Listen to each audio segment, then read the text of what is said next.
الرحمن الرحیم. بلال بھائی، سب سے پہلی بات ہے کہ نکاح کی شرائط نبی کریم صلی اللہ علیہ وسلم نے خود بیان کی ہے. لا نکاح الا بولی، سنن ترمذی کی حدیث. ولی کے بغیر عورت نکاح نہ کرے. اور پھر آگے شرط یہ نکاح کی شرط ہے، پہلی شرط کے بغیر وہ ولی کس کو کہیں گے؟ ولی کا اذن، جس عورت کے ماں باپ موجود ہیں اس کے والد اس کا ولی ہے، چچا اس کا ولی ہو سکتا ہے، بھائی اس کا ولی ہو سکتا ہے، ماموں اس کا ولی ہو سکتا ہے، قریب سے قریب رشتہ ولی ہوتا ہے. باپ نہ ہو چچا ولی ہو جائے گا، بھائی ولی ہو جائیں گے، اس میں کوئی اعتراض کی بات نہیں ہے. یہ تو قرآن کا حکم ہے. فن کی ہن باذن اہلہن، عورتوں سے جب بھی نکاح کرو ان کے گھر والوں کی مرضی سے کرو، ان کے اہل خانہ کی، ان کی ولی کی مرضی سے کرو. اور نبی کریم صلی اللہ علیہ وسلم نے آپ نے یہ کہنا شرط ہے. آگے چلیں، سنن نبی داؤد کی حدیث ہے، کوئی عورت اگر نکاح کرتی ہے بغیر اذن موالیہا فنکاحہا باطل، اس کا نکاح باطل ہے. باطل اپنے ولی کی مرضی کے بغیر اگر کوئی نکاح کرتی ہے تو اس کا نکاح ہی نبی کریم صلی اللہ علیہ وسلم نے باطل قرار دے دیا. اس کا مطلب کہ کوئی بھی عورت اگر یہ کہے، میں آپ سے بھی اس پہ رائے چاہوں گا، اگر کوئی بھی عورت یہ چاہے کہ میں اس مرد سے شادی کرنا چاہتی ہوں اور اس کا باپ یا بھائی نہ چاہتا ہو تو یہ نہیں کر سکے گی. اب آگے اصل بات یہ ہے کہ اس کے اندر یہ جو بات آپ نے سوال کیا، میں اپنی بات تھوڑی کمپلیٹ کر دوں، آپ کو خود بخود مسئلہ حل ہو جائے گا. اب دیکھیں، سارے فقہا کے نزدیک یہ ہے کہ اگر عورت اور مرد، یعنی ایک کماری لڑکی ہے، اس کا باپ کہیں شادی کرنا چاہتا ہے، وہ بھی نہیں کر سکتا. لڑکی کہتی ہے مجھے یہ نہیں پسند، تو باپ بھی نہیں کر سکتا. زبردستی اور جبر تو نہیں ہے. اگر لڑکی کہتی ہے میں نے یہاں پہ نہیں کرنا، نکاح نہیں ہو سکتا. اور اگر باپ کہتا ہے میں نے یہاں نکاح نہیں کرنا، نکاح نہیں ہو سکتا. تو حافظ جی ساری زندگی بات سنیں نا، اگر باپ کی ہٹ درمی، تعصب اور انانیت یا کوئی اس طرح کی بات عورت عدالت میں قاضی کے سامنے ثابت کر دے کہ میرا ولی غیر مرشد ہے، مطلب کہ راہ راست پہ نہیں ہے اور مجھے بلا وجہ ٹوک رہا، میرا نکاح بلا وجہ لیٹ کر رہا ہے، تاخیر کر رہا ہے، پھر ولی کی تبادلہ بھی ہو جاتا ہے، پھر سلطان اس کا ولی ہوتا ہے. یہ بھی نبی کریم صلی اللہ علیہ وسلم نے فرمایا، پھر قاضی اس کا ولی ہوتا ہے اگر ایسے کوئی مسائل ہیں. لیکن حقیقت میں یہ جو ادارہ ہے نکاح کا، پہلی شرط ولی کی، دوسری شرط گواہوں کی، نکاح کا اعلان ہونا چاہیے، تیسری شرط حق مہر کی. ان تین شرائط میں سے اگر کوئی بھی شرط ناقص ہوگی یہ نکاح نہیں ہوگا. آپ کی بات میں نے مان لی، آپ کی بات میں نے لی. فرض کیجئے، میں مثال کے طور پہ کہہ رہا ہوں، فرض کیجئے کہ میں ایک جہاز پہ سفر کر رہا ہوں، وہ جہاز جو ہے کسی ایسے جزیرے پہ تباہ ہو گیا جہاں پہ میں اور صرف وہ ایک عورت ہے. اب میرے پاس دو آپشنز ہیں، یا تو میں برائی میں ملوث ہوں یا میں اس کے ساتھ نکاح کر لوں. اب میں جب نکاح کروں گا، نہ اس کا ولی ہے اور نہ میرے پاس گواہ ہے، تو کیا میرے پاس آپشن ہے اس سے نکاح کرنے کی؟ آپ نے تو یہ اضطرار کی حالت بیان کر دیا نا، تو یہ تو قرآن کا ویسے مسلمہ اصول ہے، فمن اضطر غیر باغ ولا عاد. جب انسان ایسی مشکل میں پھنس جائے کہ نہ اللہ کی نافرمانی کی نیت ہو نہ بغاوت کی نیت ہو، احکامات ساقط ہو جاتے ہیں. احکامات ساقط ہو جاتے ہیں. یہ تو وہ نکاح کریں گے، لازمی کریں گے، کیونکہ اس کے اندر تو مرد ہی اس کا اکیلا ولی رہ گیا پوری کائنات میں. آپ نے مثال ایسی پیش کر دی ہے اور کوئی بندہ ہی نہیں دیتا. دوسری بات یہ ہے کہ میں مفتی صاحب سے تھوڑا سا اختلاف یہ کروں گا کہ امام غزالی کا جو قول ہے وہ ان کی خاص نقطہ نظر اور فکر کے ساتھ ہے. نبی کریم صلی اللہ علیہ وسلم نے فرمایا ہے کہ جو میری سنت سے اعراض برتے گا وہ میری امت میں سے نہیں ہے، اور نکاح میری سنت ہے. اور اللہ رب العزت کلام حمید میں اس کا حکم دے رہا ہے، فن کی ما طاب لکم من النساء مثنی وثلاث ورباع. اللہ کہہ رہا ہے کہ نکاح کرو. اور نبی کریم صلی اللہ علیہ وسلم نے ارشاد فرمایا نکاح نصف دین ہے. نکاح نصف دین ہے. جیسے صفائی کی حدیث لوگوں کو پتا ہے نا کہ صفائی نصف دین ہے، نکاح نصف دین ہے. کیوں؟ جب انسان نکاح کرتا ہے اس کا آدھا دین مکمل ہو جاتا ہے، اب باقی آدھے کی حفاظت کرے. حافظ صاحب ایک سوال، بہت ساری ایسی خواتین ہیں جن کے ماں باپ ان کی شادی نہیں کر پاتے، ان کے ولی موجود نہیں ہوتا اور وہ نہیں نکاح کر پاتی، اور پھر ایسے ہی ان کو اچھا رشتہ نہیں ملتا، اچھے بر کی تلاش میں عمر گزر جاتی ہے، لیکن وہ اچھی ہوتی ہیں، نیک نام ہوتی ہیں، عابدہ ہوتی ہیں، طاہرہ ہوتی ہیں. تو کیا یہ سمجھے کہ جب آگے جب آگے جا کے مر جاتی ہیں، جب وفات پا جاتی ہے، کہ ہم یہ سمجھے کہ وہ دیندار نہیں تھیں، وہ آدھا دین ان کا مکمل نہیں ہوا تھا؟ نہیں، آدھا دین نکاح. اصل بات یہ ہے کہ یہ نکاح جو ہوتا ہے یہ کس کے لیے ہوتا ہے؟ یہ حفاظت نظر کے لیے، حفاظت نفس کے لیے. یہ اعتراض کس نے کیا؟ اس طرح تو امام بخاری نے شادی نہیں کی، ان سے بڑا محدث دنیا میں کون پیدا ہوا ہے؟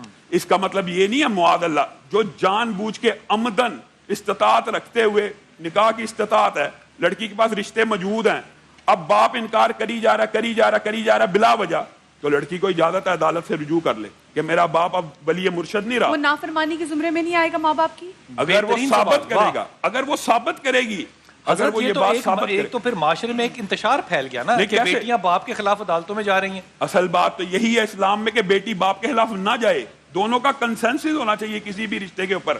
اور ایک بات میں آپ کو بتاتا ہوں, علامہ انور شاہ کشمیری فقہ حنفی, ان کے فقہ حنفی کے بہت بڑے امام ہیں, انہوں نے فیض الباری جلد 5 صفحہ نمبر 15 پہ لکھا ہے امام ابو حنیفہ کا موقف, کہ میرا موقف بھی یہی ہے کہ لڑکی اور والد جب تک متفق نہ ہو نکاح نہ ہو. تو یہ تو حدیث کے مطابق ان کی فقہ میں موجود ہے. یہ اب اس کے اندر کچھ انہوں نے گنجائش کی ہوئی ہے کہ لڑکی بغیر ولی کی اجازت کے نکاح کر لے. اچھا میں آپ دونوں حضرات سے, حضرت آپ کی ہو سکتا ہے کہ ایک دو باتیں میں کہنا چاہتا ہوں. وہ جو ولی کے حوالے سے کنفیوژن ہے نا, تھوڑی سی وہ کلیئر ہونی چاہیے. اگر جس چیز کی طرف آپ اشارہ کر رہے ہیں نا, کہ اگر یہ کھلی چھوٹ دے دی جائے کہ لڑکی اپنی مرضی سے نکاح کر لے ولی کے حکم کے بغیر, تو اس میں زیادہ بڑا فتنہ ہے بنسبت اس فتنے کے کہ ولی کا پابند ہو کے کرے. آپ خود دونوں کے اندر کمپیریزن کر لیں. اور نبی کریم صلی اللہ علیہ وسلم نے اجازت کی تفصیل بھی بیان کر دی ہے, کیا کہ کنواری لڑکی کا جو حکم اذن ہے یعنی اجازت ہے, اس کی خاموشی یا خاموش رہ کے مسکرائے جو بھی کرے اس کی اجازت سمجھی جائے گی. جہاں تک یہ بات انہوں نے کی ہے نا کہ باقرہ اور کنواری لڑکی کا اختیار ولی سے اوپر ہے, تو اس حوالے سے اہل سنت کے موقف دو ہیں. نمبر ایک بات یہ ہے کہ جو طلاق یافتہ عورت ہے یا بیوہ ہے, اس کا حق فوق ہے ولی سے, اس کا حق زیادہ ہے, اس کا حق زیادہ ہے. ولی کی نسبت تناسب میں اتفاق وہاں پہ بھی ہونا چاہیے. اسلام میں یہ نہیں کہ والد کے ساتھ جدائی ہو جائے, بلکہ یہ والد اور وغیرہ جب تک اگر اس طرح کا معاملہ ہو جائے تو لڑکے آزاد ہو جاتے ہیں کہ اس کے پیچھے کوئی لڑکی کے پیچھے ہے نہیں, وہ زیادہ فتنہ ہے. اور اگر وہ کنواری ہے تو باپ کا حق فوق ہے تناسب کے اعتبار سے. دوسری بات میں یہ کہنا چاہتا ہوں کہ جہاں سے آپ نے بات کا آغاز کیا ہے کہ بیوی کے حقوق کیا ہیں, یا ایھا الناس اتقوا ربکم الذی خلقکم من نفس واحدہ, اللہ کہہ رہا ہے, اللہ رب العزت نے تم سب انسانوں کو ایک جان آدم سے پیدا کیا. ایک جان کا ذکر ہے, ایک جوڑے کا ذکر نہیں ہے, کیونکہ آدم ہی سے حوا پیدا ہوئی ہے.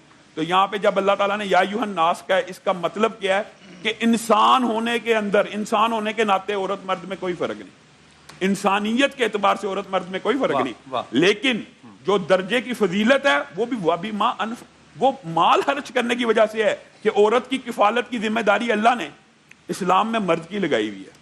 کفالت کی ذمہ داری مرد پہ ہے, تو یہی اس کا ایک درجہ اوپر ہے. اس میں ایک سوال اور کروں گا, لیکن پہلے کارڈ لے لوں کہ اس نکاح کے اندر عورت کے فرائض کیا ہیں, فرمائیے فرض کیا ہے نکاح میں, عورت کا بنیادی فرض کیا ہے, وہ رضامندی کا اظہار, رضامندی بنیادی فرض کیا ہے. نبی کریم صلی اللہ علیہ وسلم نے فرمایا عورت دنیا کا سب سے بہترین متاع, والدین بھی متاع ہوتے ہیں, اولاد بھی متاع ہوتی ہے, لیکن بہترین متاع جو دنیا کے اندر عورت ہے وہ کیا ہے, جو عورت کے فرائض کے حوالے سے نبی کریم صلی اللہ علیہ وسلم نے فرمایا جب خاوند اسے دیکھے تو وہ اسے خوش کر دے. خوب, میں اس پہ حدیث آپ کو ہدیہ کروں گا. کیا بات ہے حضرت, آپ بھی ایک جملہ فرمائیے. یہ قانون اس کے اوپر میں متوجہ کروں کہ اول تو یہ اسلامی کوئی قانون نہیں ہے, تو یہ باہر سے ویسٹ سے آیا ہوا قانون ہے. یہیں پہ بات کو رکھیے گا, میں ابھی ویسٹ کے قانون پہ آتا ہوں. اگر عورت ناپسندیدگی کا اظہار کر رہی ہے خلا لے, خلا اگر نہیں لینا چاہتی تو وہ خاوند کو روک نہیں سکتی, یہ تو شریعت کا قانون ہے. میں ایک اور بات کہنا چاہتا ہوں کہ عام انسانوں کے اوپر, ہم سب کے اوپر, مخلوقات میں نبی کریم اور صحابہ کے بعد سب سے زیادہ حق کس کا ہوتا ہے, والدین کا. لیکن نبی کریم صلی اللہ علیہ وسلم نے فرمایا عورت کے اوپر سب سے زیادہ حق مرد کی تابعداری ہے, اور تابعداری معروف میں ہے. یہ نہیں کہ مرد برائی کا نعوذ باللہ یا گناہ کو حکم دے تب بھی ماننے, صرف معروف میں ہے. ہن لباس لکم وانتم لباس لہن, یہ سب سے زیادہ حقوق و فرائض کے درمیان توازن پیدا کرنے والی آیت ہے. تم ان کے لباس ہو وہ تمہارا لباس ہے, اور تم نے ان کے گھروں کی حفاظت اس طرح کرنی ہے کہ اگر خاوند ناپسند کرتا ہے کہ فلاں شخص میرے گھر میں داخل نہ ہو, وہ داخل نہ ہونے دے. یہ فرائض میں سے ہے. پیسہ اتنا انفاق اتنا کرنا ہے, ایک مہینے کا بجٹ یہ بنانا, یہ ساری چیزیں عورت کے فرائض میں شامل. آپ نے اپنی بات کو یاد رکھنا ہے, میں اس پہ اوپر آپ کو حدیث دیا کرتا ہوں. ایک جبر ہے نا, اب وہ عورت جو ہے وہ جانا نہیں چاہتی. بلال بھائی عورت تو جانا چاہ رہی ہے, وہ کہہ رہے ہیں عورت کا والد نہیں جانے دینا چاہ رہا, تو یہ تو جبر ہے, یہ تو جبر ہے. عورت کو اپنے خاوند کی یہاں پہ اطاعت کرنی چاہیے, چلی جائے, کیونکہ یہاں پہ باپ کا حکم نہیں لگے گا, شوہر کی اطاعت کرنی پڑے گی. ایسا ہی ہے, بہت اچھی بات ہوگی. اور کالر ہے, آپ فرمائیے اس پہ. اصل بات یہ ہے کہ قرآن پاک میں تو دونوں کے بارے میں حکم ہے. فن کی ہوں ہننا بھی اذنی اہلی ہننا, ولی دونوں کے لیے ہے. باقرہ میں ہمارا اتفاق ہے اور طلاق یافتہ میں ہمارا یہ اختلاف ہے. ہم کہتے ہیں کہ اس میں عورت کی رائے فضیلت والی ہے, ولی کی رائے کم درجے میں, بس یہ فرق ہے. اور ایک بات میں اور ایڈ کرنا چاہتا ہوں, فقہ جعفری والے سنت کے اندر جو معاشرے میں بھی کافی مشہور بات ہے, وہ بھی آپ بیٹھے ہوئے ہیں تو وضاحت ہو جائے. ایک اور اہل سنت کا موقف یہ ہے, حناف ہوں چاہے جو بھی مسالک ہوں, کہ نیت طلاق کے اوپر، طلاق کی نیت کے اوپر نکاح نہیں ہو سکتا، طلاق کی نیت رکھ کے نکاح نہیں ہو سکتا. یہ نکاح کی شرائط میں سے ہے، یہ چوتھی شرط ہے نکاح کی کہ یہ اگر کوئی انسان شادی اور نکاح کا مطلب یہ لیکن ہوتا ہے. اس پہ کوئی روایت ہے اللہ تعالیٰ کی یا اللہ پاک کے رسول کی، کوئی اس پہ روایت میں ہے؟ آپ کو یہی بتا رہا ہوں کہ نکاح کا جو مقصد ہے اولین وہ کیا ہے؟ گھر کو آباد کرنا. یہ تو میرے دل کی رائے ہے نا. ہاں، لا یہ تو میری نکاح محبت ہے نا. بنیت طلاق روایت ہے نا، لا نکاح بنیت طلاق، طلاق کی نیت میں نکاح ویلڈ ہی نہیں ہے.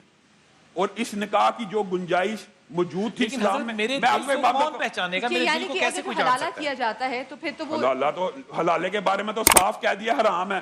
حلالے کے اندر تو اتنی قباحتیں موجود ہیں کہ ایک بندے نے ابھی طلاق دیا، اب وہ تو ابھی شاید موضوع ابھی چل نہیں رہا، لیکن ابھی طلاق دیا، ابھی عورت عدت میں ہے، عدت کے اندر ہی اس کا نکاح کر دیا جاتا ہے، اسی نکاح کی دوبارہ طلاق کر دیا یہ تو جاتا انتہائی ہے. ناجائز ایک کالر ساتھ ہے. کالر سے میں یہ تو ظلم ہے، بلکہ توہم پرستی بھی ہے. اس کے اندر تو یہ نعوذ باللہ یہ سمجھا جا رہا ہے کہ عورت نے نعوذ باللہ یہ ایسا عمل کیا جس کی وجہ ہے نبینا. اسلام تو ایسا مذہب ہے کہ آپ دیکھیں نبی کریم صلی اللہ علیہ وسلم نے کہا جس نے کسی بھی وہم کے اوپر یقین کیا اس کا عقیدہ نبی سے اٹھ گیا، اس وہم کے اوپر ہو گیا. میں ایک بڑی اچھی مثال آپ کو دیتا ہوں، اگلے کالر کے پاس جاتا ہوں. ایک ہمارے دوست تھے، فوج میں تھے، ان کو خون کی بیماری تھی، تھیلیسیمیا تھا. تو ان کو ڈاکٹروں نے کہا کہ تم اولاد پیدا نہیں کر سکتے. جب وہ یہ بات لے کے ہمارے استاد کے پاس آیا، استاد نے کہا یار سائنس کے حوالے سے تو انہوں نے ٹھیک کہا ہے، لیکن ڈاکٹروں کا یہ فتویٰ جو ملا ہے نا، یہ مجھے چبھا ہے. خدا کے احکامات ایک ڈاکٹر پیدا نہیں کر سکتا. تم آیت کریمہ پڑھو، اللہ نے چاہا تو کرم ہوگا. آج اس کے 5 بچے ہیں تھیلیسیمیا کے بغیر. یار خدا کا نام ہے، اللہ پہ بھروسہ کرو. اگلے کالر سے بات کرتے ہیں. جی السلام علیکم. جی بھیا السلام علیکم بھائی. کال ڈراپ ہو. اوکے بلال جی ایک بات میں ابھی مفتی صاحب سے اہل سنت کی بات کرتی ہوں. ایک آپ نے کہا نا نیت نکاح اگر نہ ہو، نیت طلاق کے اوپر نیت نکاح نہیں طلاق ہو. ہوتا. ایسی بہت سی شادیاں ہمارے اس معاشرے کے اندر موجود ہیں جو دشمنی کی بنیاد پر، ضد کی بنیاد پر، کینے کی طلاق بنیاد کی پر نیت پہ کی جاتی ہیں، وہ حرام ہے. نہیں، ایسے دل میں رکھ کے نکاح جو پڑے جاتے ہیں اور پھر ساری زندگی یہ رشتے چلتے رہتے ہیں. ان رشتوں نہیں، کے اندر اگر تو آباد کرنے کی نیت ہے وہ تو جائز ہے. اگر نیت طلاق کی ہے پہلے سے ہی، نکاح ابھی نکاح کیا نہیں اور نیت ہے میں اس کو طلاق دے دوں گا، یہ نکاح ہی صاحب یہاں تو آدمی اپنے اس حق کو عورت کو سرنڈر کر دے کہ میں نے اپنا حق تمہیں دیا. اصل میں شریعت میں اس کا حق عورت کا موجود ہے. ایک اضافی حق کیا دیا جا رہا ہے شریعت میں؟ عورت جب اس خلا کے لے پاس طلاق خلا کا ہے، یہ تو ایک اضافی خلا کا ہے، اس خلا کے کا بعد حق موجود ہے. کالر سے بات کروں گا لیکن سوال چھوڑ کے ایک جاؤں سوال گا. صرف پوچھنا چاہتا ہوں. ابھی انہوں نے تھوڑی دیر پہلے کہا کہ خلا بھی لڑکی کا نہیں ہوتا جب تک مرد، ان کی فقہ میں کہ جب تک مرد وہ الفاظ ادا نہ کرے. اب ان کا بیانیہ اس پچھلے بیانیے سے مختلف ہے.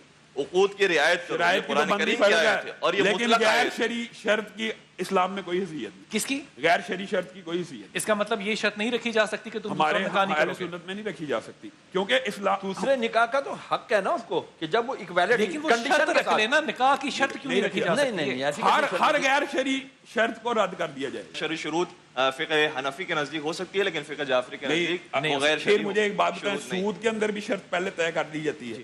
سود بھی تو شرط ہی ہوتی ہے. وہ تو حرام ہے. ہاں، اب آپ بات سمجھیں، وہی جواب جو آپ کا اس بارے میں جواب ہے وہی ہمارا اس بارے میں جواب ہے. اگر آپ اگر سود شرط سے جائز نہیں ہو سکتا تو یہ غیر شرعی کام کیسے جائز ہو سکتا؟ اگر میں اس کا جواب دیتا ہوں. قرآن پاک میں اس کا خلا کا طریقہ سارا موجود ہے کہ ایک ان کے عورت کے گھر والوں میں سے ایک حاکم ادھر سے آ جائے، آپس میں صلح کرانے کی کوشش کرے. اگر صلح نہیں ہوتی اور عدالت نوٹس بھیج رہی ہے ہاون کو موصول ہو رہا ہے، وہ جان بوجھ کے نیگلیکٹ کر رہا ہے، تو پھر خلا واقع ہو جائے گی. اور خلا کتنے وقت کے بعد؟ وقت کا مقرر، یہ تو عدالت کا قوانین ہے نا. ویسے اگر ہامن رضامند نہ بھی ہو پھر بھی خلا ہو جاتی ہے. دوسرا جو سوال انہوں نے کیا ہے، خلا کے بعد کیا نکاح ہو جاتا ہے؟ دوبارہ ہو جاتا ہے. خلا نکاح جو ہمارے نزدیک طلاق بائن نہیں ہے. یا تینوں ہو گئیں؟ اب بالکل جب اس کی سیپریشن ہو گئی، خلا لے لی اس نے، تو ظاہری بات ہے حضرت اس نے 3 خلا تو نہیں لیا نا، ایک خلا لیا ہے. خلا ایک طلاق کا قائم مقام ہے. ایک طلاق کا قائم مقام ہے. ہاں، لیکن عورت آزاد ہو جاتی ہے. جس طرح ایک طلاق بندہ عورت کو دے، وہ عورت نکاح کر سکتی ہے نا، دوسرا نکاح کر سکتی ہے. اس کے بعد عورت خلا کے بعد نکاح کر سکتی ہے، لیکن اگر واپس آنا چاہے تو پھر نکاح کر سکتی ہے. آپ اس بات کو تسلیم نہیں کرتے؟ جنہوں نے کہ نکاح کا گواہ بننا ولی کی اہمیت کا اندازہ کرے اس معاملے سے. جی. اگر ولی کے سرپرستی میں ہوا تھا وہ لڑکا یہ بکواس کر سکتا تھا؟ نہیں کر سکتا تھا. تو پھر یہ ایک غلطی تو ہوئی ہے نا، مسٹیک ہوئی ہے. ولی کی مرضی کے بغیر اچھا، یہاں پہ وہ کہہ رہی ہے کہ وہ مولوی صاحب بھی وہاں تشریف لائے، تو مولوی صاحب کو بھی تھوڑی سی مطلب سمجھ بوجھ کا اندازہ ہونا چاہیے. اصل میں اس میں پتہ کیا ڈاج کرایا جاتا ہے، جیسے